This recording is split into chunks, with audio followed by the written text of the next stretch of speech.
मौत, आखिर जिम्मेदार कौन? पत्थरबाजों के निशाने पर पुलिस, आखिर जिम्मेदार कौन? यूपी में हिंसा की साजिश, आखिर जिम्मेदार कौन?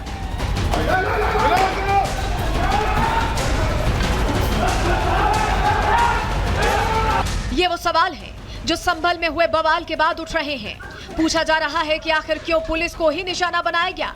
इन सवालों का जवाब आपको मिल जाएगा, लेकिन उससे पहले सुनिए अखिलेश यादव और राम गोपाल यादव के इन बयानों को। राम गोपाल सर, संभल में जो पथराव हुआ उस पर क्या कहेंगे सर? एक दर्जन संभल में अरे ठीक हुआ जो हुआ सो हम क्या करें। सर्वे हो चुका था, चुनाव के चर्चा न हो पाए, हमारी आपकी प्रेस गड़बड़ा जाए, इसलिए जानबूझ करके सुबह सर्वे की टीम भेजी है, जिससे माहौल खराब हो जाए, कोई चुनाव पर चर्चा न कर सके। आखिरकार जब सर्वे हो चुका था मस्जिद का, तो दोबारा सर्वे क्यों करा ये सरकार, और वो भी सुबह और बिना तैयारी के।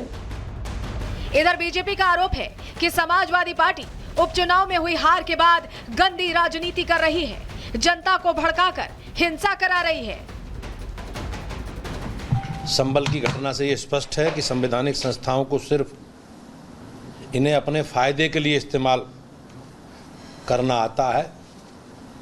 इन लोगों ने हमेशा संविधान को ठेंगा दिखाने का काम और संविधान का सबसे ज्यादा चीरहरण करने का काम इन्हीं पार्टी के लोगों ने किया है। न्यायालय के आदेश का पालन कराना ये सरकार की जिम्मेदारी है, पुलिस प्रशासन की जिम्मेदारी, उसे कराया जाएगा। जो माननीय न्यायालय के आदेश के अनुपालन में बाधा डालेंगे उनके खिलाफ कानून अपना काम करेगा। ये कोई तुगलक की फरमा नहीं चल सकता, तुगलक की सरकार नहीं चल सकती, फतवे नहीं चल सकते।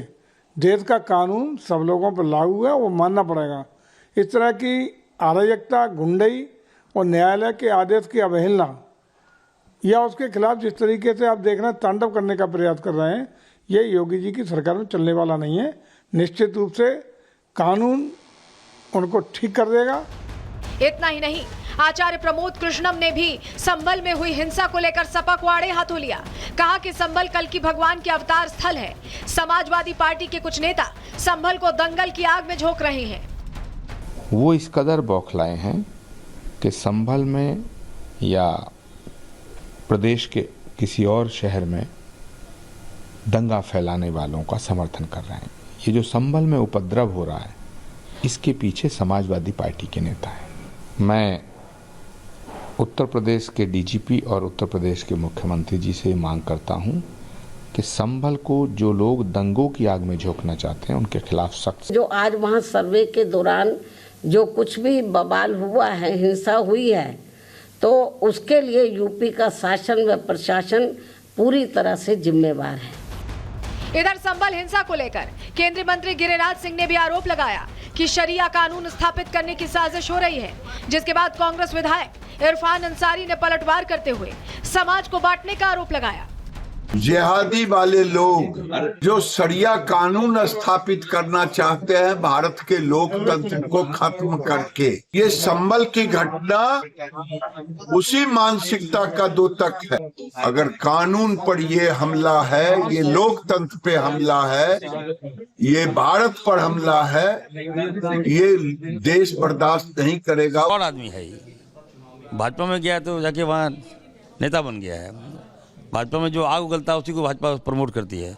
हम लोग समाज को जोड़ने का काम करते हैं। आपके बयान से मान लीजिए कहीं कुछ घटना घट के जिम्मेवार कौन होगा? एक तरफ पूरे प्रदेश में इस हिंसा को लेकर सियासी बयानबाजी तेज है। बीजेपी समाजवादी पार्टी पर आरोप लगा रही है।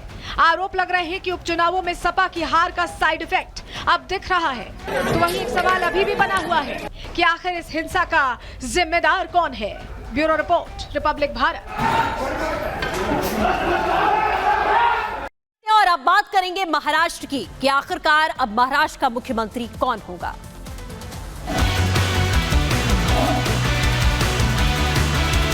मैं आधुनिक अभिमन्यु हूँ, चक्रव्यूह को भेदना जानता हूँ। हमने चक्रव्यूह को भेदा है। हमारी जो पूरी टीम है, इस टीम ने इस विजय को लाया है। और शुरुआत बड़ी खबर के साथ आपको बता दें कि कल मुंबई में विधायक दल की बैठक होनी है। सभी विधायकों को मुंबई पहुंचने के लिए कह दिया गया है और इसी के साथ आपको बता दें देवेंद्र फडणवीस भी इस बैठक में शामिल होंगे। तो तय होना है कि आखिरकार महाराष्ट्र का मुख्यमंत्री कौन होगा। विधायक दल की कल बैठक बताई जा रही है। सभी विधायकों को मुंबई आने के लिए कह दिया गया है और इसी के साथ देवेंद्र फडणवीस भी इस बैठक का हिस्सा होंगे। ठीक है, और मुंबई से सहयोगी हमारे जुड़ रहे हैं इस वक्त। कोमल और प्रगति दोनों लोग हमारे साथ जुड़े हुए हैं, लेकिन कल क्योंकि मुंबई में बीजेपी विधायक दल की बैठक होनी है, इस पर अपडेट चाहेंगे कोमल आपसे। कल ये बैठक होनी है, क्या कुछ होगा इस बैठक में? जी बिल्कुल, देखिए अगर बैठक की बात करें तो मुंबई में इन दोनों बैठकों का दौर काफी ज्यादा देखने को मिल रहा है। महायुति की जीत के बाद लगातार बैठक हो रही है। आज सुबह की बात करें तो अजीत पवार की तरफ से बैठक हुई है, साथ ही साथ अभी शिंदे गुट की तरफ से बैठक हो रही है। लेकिन कल देखिए बीजेपी के इसी कार्यालय में, भाजपा के इस कार्यालय में कल बीजेपी के विधायक दल की बैठक होगी। इस दौरान जो है विधायक दल का नेता चुना जाएगा, क्योंकि लगातार देखिए बैठकों का दौर जारी है, क्योंकि सीएम फेस का अभी तक ऐलान नहीं हुआ है, विधायक दल का नेता नहीं चुना गया है। बात अगर हम करें अजीत पवार की पार्टी की तो देखिए उन्होंने साफ तौर पर उनके जितने नवनिर्वाचित विधायक है उन्होंने साफ किया है कि उनका समर्थन जो है वो अजीत पवार के साथ है, वो उनको सीएम के तौर पर देखना चाहते हैं। तो वहीं दूसरी तरफ अगर हम शिवसेना के शिंदे गुट की बात करें तो उनकी तरफ से एकनाथ शिंदे का नाम सामने आ रहा है। हालांकि अब देखिए कल यहाँ पे बीजेपी की बैठक होने वाली है, बैठक काफी ज्यादा अहम होने वाली है। बात करें तो देखिए इस पूरे चुनाव में वोटिंग परसेंटेज जो है वो बीजेपी की बढ़ती हुई नजर आई, साथ ही साथ सबसे बड़ी पार्टी जो है वो बीजेपी उभर करके आई है। तो अगर टेक्निकली बात करें तो देखिए बीजेपी जो है वो प्रस्ताव यही रखेगी कि देवेंद्र फडणवीस जो है वो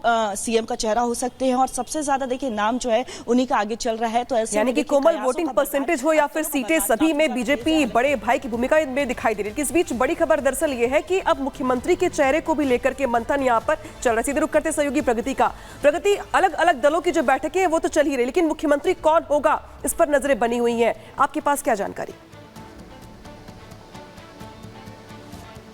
बिल्कुल अनामिका, लगातार बैठकों का दौर जारी है। जैसे कि कोमल भी आपको जानकारी दे रही थी, एनसीपी की बैठक हो चुकी है। शिंदे के जितने भी मैं आपको जानकारी दे दूं, शिवसेना की अगर बात करें तो नेता यहां पर मौजूद हैं। थोड़ी देर में बैठक की शुरुआत होने वाली है। हालांकि मुख्यमंत्री को लेकर कहा जा रहा था कि थोड़ी देर में वो यहां पहुंच जाएंगे और फिर बैठक शुरू हो जाएगी, लेकिन क्योंकि ये भी जानकारी मिल रही है कि मुख्यमंत्री एकनाथ शिंदे दिल्ली जा सकते हैं, इसके साथ ही दोनों डिप्यूटी सीएम भी जा सकते हैं। लेकिन क्या आज जाएंगे या कल जाएंगे, इस पर कोई स्पष्ट जानकारी अभी नहीं मिल पाई है, क्योंकि लगातार सबसे बड़ा सवाल मैं बार बार कह रही हूं यही है कि सीएम फेस कौन होगा, जिसको लेकर लगातार हम अपडेट्स भी दर्शकों तक पहुंचा रहे हैं। इस पर मंथन देखने को मिल रहा है। एक के बाद एक गाड़ियां अंदर जाती हुई दिखाई दे रही हैं और जो तमाम नेता हैं शिवसेना के वो अंदर पहुंच चुके हैं। इंतजार मुख्यमंत्री एकनाथ शिंदे का हो रहा है। बताया जा रहा है वो फिलहाल अपने वर्षा वाले घर पर मौजूद है, जहां पर वो कार्यकर्ताओं के साथ मिलते नजर आए थे। इससे पहले वो तमाम बिल्कुल प्रगति, जैसा आप लगातार ये बड़ी जानकारी यहाँ पर दे रही है, हमारे साथ बने रहिए। दोबारा से हम रुक करेंगे, लेकिन इसी बीच एक और बड़ी खबर आपको बता दें कि जिस तरीके से महागाड़ी को हार का सामना करना पड़ा है और इस पर महाराष्ट्र चुनाव में मिली हार पर शरद पवार ने बड़ा बयान दिया। योगी के बटोगे तो कटोगे के चलते, नारे के चलते एमवीए की हार हुई है, ये साफ तौर पर उनकी ओर से कहा गया है और सीएम योगी के नारों के चलते वोटों का ध्रुवीकरण हुआ। शरद पवार कह रहे हैं विधानसभा चुनाव में मिली हार पर मंथन करेंगे और अजीत पवार की तुलना अन्य नेताओं से नहीं होनी चाहिए, ये शरद पवार की ओर से कहा।